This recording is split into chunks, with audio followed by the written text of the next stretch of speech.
तो भाई आज हम जो है नस से प्रोसीजर करने वाले हैं। तो सबसे पहले हमने क्या किया, बेसिकली आजकल जो लोग हैं वो क्या करते हैं, 4 बूंद इस नाक में डाल दी, 4 बूंद इस छेद में डाल दी, छेद में डाल के बूंद अपना आराम से जो है निफ्राम हो जाते हैं कि भाई मैंने नस से कर लिया। ये नस से नहीं होता। एक्चुअल प्रोसीजर क्या होता है, कोई भी जो पंचकर्म की विधि है वो 3 स्टेप में की जाती है, पूर्व कर्म, प्रधान कर्म और पश्चात कर्म। तो पूर्व कर्म में जो जरूरत होती है वो क्या होती है, सबसे पहले आपको जो है अभ्यंग करने के लिए जो है घृत चाहिए। ठीक, इसमें आप कोई भी घृत ले सकते हैं अपनी सुविधा अनुसार। ठीक, बहुत सारे होते हैं। इसके बाद अणु तेल चाहिए और ये जो है थोड़ा सा गर्म होना चाहिए। ठीक, और अणु तेल जो है ये गर्म पानी में हमने डाल रखा है जिससे थोड़ा गर्म हो जाए। आपको कॉटन की जरूरत पड़ेगी। इसके अलावा एक टॉवल चाहिए जिससे आप स्वेदन के करते वक्त जो है मदद लेंगे। अब क्या है, जैसे ये हमने गर्म किया था, ठीक, घी, अब हमें सबसे पहले इनका अभ्यंग करना है। हमारे जो पेशेंट हैं ये डॉक्टर हर्ष मित्तल हैं फिलहाल, ठीक है, और हम आपस में जो है चीजों को समझ रहे हैं, तो उस कड़ी में जो है ये आज पेशेंट बन के लेटे हुए हैं। तो सबसे पहले क्या है, मैंने घी क्योंकि गर्म किया है, सबसे पहले मैं इसे अपनी स्किन पे चेक करूंगा कि ये इतना गर्म ना हो कि पेशेंट को जो है नुकसान पहुंचा दे। तो सबसे पहले मैंने चेक किया कि हाँ ये ठीक है। उसके बाद क्या है, इसको मैं धीरे धीरे जो है लगाऊंगा।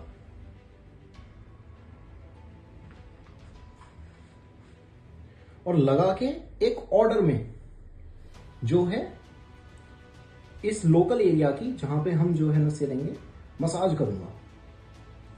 कोई भी अगर आप एक तरीके में, एक फ्लो में जब आप मालिश करते हैं तो उस तरीके को जो है कम से कम 6 से 7 बार करें। जैसे अगर मैं ऐसे कर रहा हूं तो मैं इसको जो है ऐसे 6 से 7 बार कम से कम करूं। ये करा,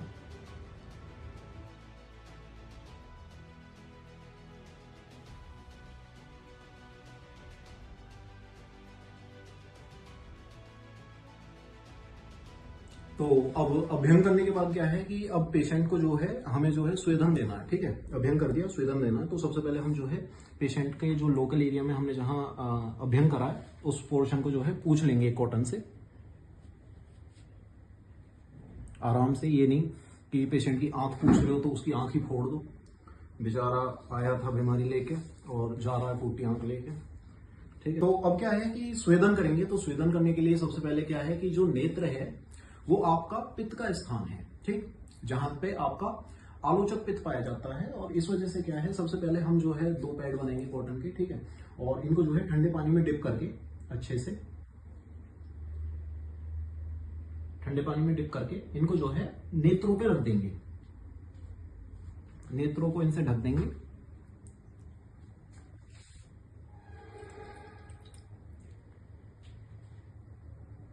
जिससे जब हम स्वेदन देंगे तो आंखों पर किसी भी प्रकार का जो है दुष्प्रभाव ना पड़े। अब जैसे ये तौलिया है तो स्वेदन देने के लिए या तो नाड़ी स्वेदन दे दो, परंतु उसके लिए भी थोड़ा सा ध्यान रखने वाली बातें होती हैं कुछ।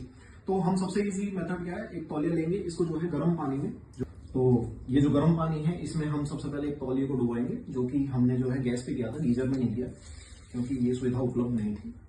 तो अब क्या है, ये हमने तौलिए को डुबा लिया है और ये बिल्कुल गर्म तौलिया है। और अभ्यंग करने के बाद, स्वेदन करने के लिए हम इस गर्म तौलिए को जो है पेशेंट को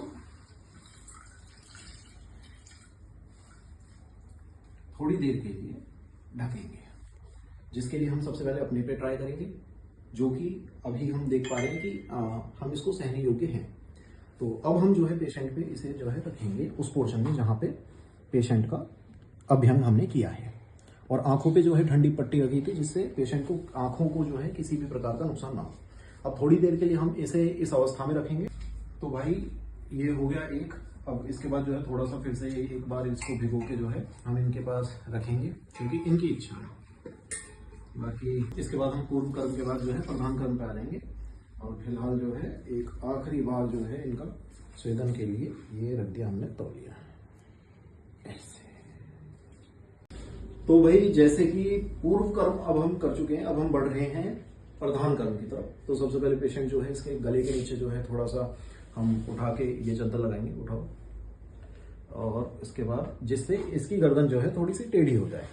ठीक है, क्योंकि अब हम तेल डालेंगे और नासा ही शीर्षो द्वारा, मतलब कि तेल के द्वारा ही जो है मस्तिष्क तक जो है हम पहुंचेंगे और वहां से जुड़ी हुई जो बीमारी है तेल के द्वारा खत्म होगी। तो अब सबसे पहले जो है हम नसें करते हैं। जैसा कि मैंने बताया ये गर्म पानी में पड़ा था, तो इसको जो है पेशेंट के नाक में डालने से पहले हमें जो है एक बार चेक करना पड़ेगा। अपनी स्किन पे कि ज़्यादा गर्म तो नहीं है। फिलहाल मैं सहने योग्य हूँ, तो मुझे लगता है पेशेंट भी जो है सह लेगा। और यहाँ की स्किन पे चेक इसलिए किया जाता है क्योंकि ये सबसे ज़्यादा सेंसिटिव होती है और यहाँ पे जो है जल्दी पता चल जाता है। यदि थोड़ा एक्स्ट्रा गर्म होता है तो तुरंत पता चल जाता है कि गलत है।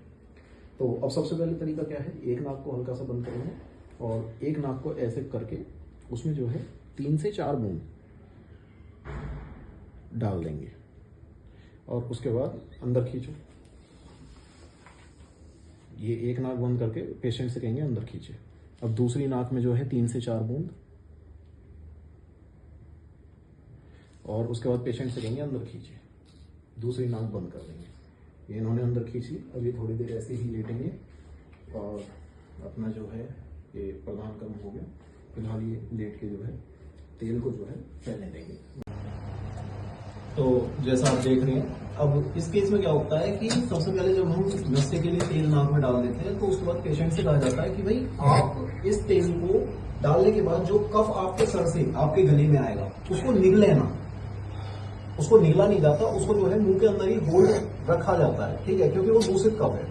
और उस होल्ड कफ को जो है बाद में जब वो ज्यादा मुंह के अंदर कलेक्ट हो जाता है और पेशेंट को लगता है अब मैं होल्ड नहीं कर पा रहा हूँ, तो उसको जो है वो थूक देता है, क्योंकि वो दूषित कफ है जो कि आपके सिरस प्रदेश से जो है आता है।